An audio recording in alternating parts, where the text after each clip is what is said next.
I think my other committee, the Committee on Energy and Commerce, probably holds the record for the longest markup, some 25 or 26 hours. So I'm empathizing with your position. So at this time, you're recognized for 5 minutes.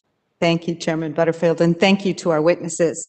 You know, in Pennsylvania, we've lived with the reality of political gerrymandering. I've lived in the same house for 26 years, and I've been in 3 different congressional districts. In 2018, after a special election, I briefly served as the representative for Pennsylvania's 7th district, which had been dubbed Goofy Kicking Donald based on its cartoonish shape. It snaked across 6 counties and halfway across the length and breadth of the state to collect voters to form a district with a Republican voter majority in a region that had a Democratic voter registration majority. At one point, that district was only the width of a restaurant.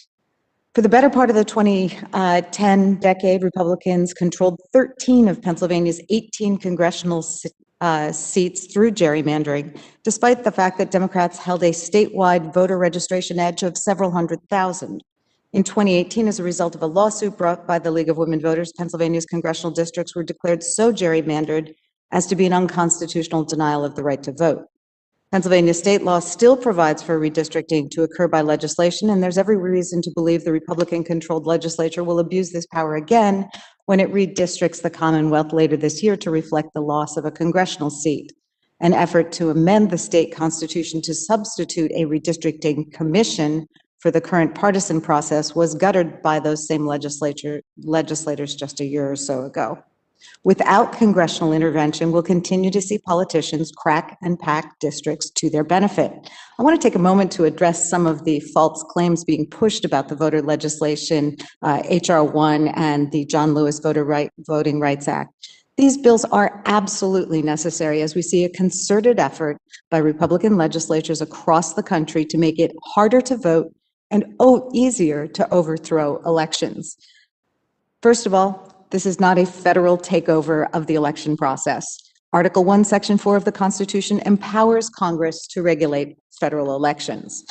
Second, H.R. 1 and the Voting Rights Act do not outlaw voter ID. All states require some form of voter ID in registration or the voting process.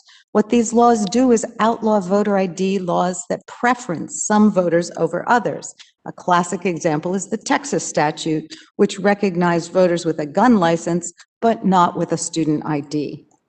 Third, although I can't read my own writing because it disintegrated last night. Although Republican legislatures over the past several decades have led the way to implement no-excuse mail-in voting, including a law that was passed before COVID in Pennsylvania, that changed in 2020 when former President Trump began, without evidence, to malign the use of mail-in ballots. I want to make clear, mail-in ballots are secure. They have multiple levels of security. They have been used by our military since the Civil War, and there is no evidence of widespread fraud. To the contrary, mail-in voting was a blessing during the pandemic. For our witnesses, thank you so much for being here today. Mr. Holder, we last met coordinating election protection efforts in the Philadelphia region in 2008. You discussed Shelby, in which Justice Roberts invited Congress to update its response, the preclearance sections to respond to modern conditions. I happen to agree with the late Justice Ruth Bader Ginsburg, who dissented in that case, saying that preclearance was in fact working and throwing it away was like throwing away an umbrella in a storm because you're not getting wet.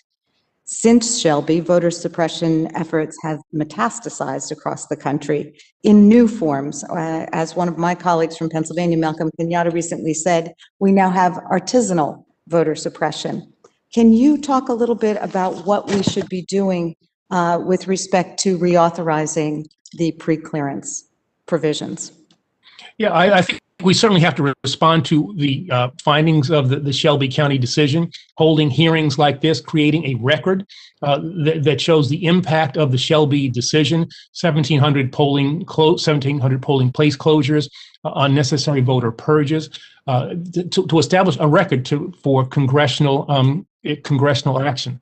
The court in the Shelby decision actually invited congressional action, and I think the efforts that are being led by Chairman Butterfield here are consistent with what the Shelby County decision mandated. I think that the Congress, through the necessary work and making appropriate findings, can craft legislation that would be responsive to the concerns expressed by 5 members of the court and come up with a new system that, in fact, would pass constitutional muster.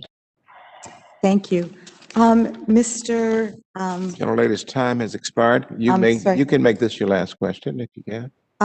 Actually, I would just seek unanimous consent to enter into the record the testimony of Kristen Clark, now Assistant Attorney General of the Civil Rights Division, when she testified before the House Judiciary Committee, Subcommittee on Constitution, Civil Rights, and Civil Liberties in 2019, outlining the dozens, if not hundreds, of voter suppression acts that had occurred since the Shelby decision. And with that, I yield back. Thank you. Statement of the Assistant Attorney General, Ms. Clark, will be received unless there is objection. Hearing no objection,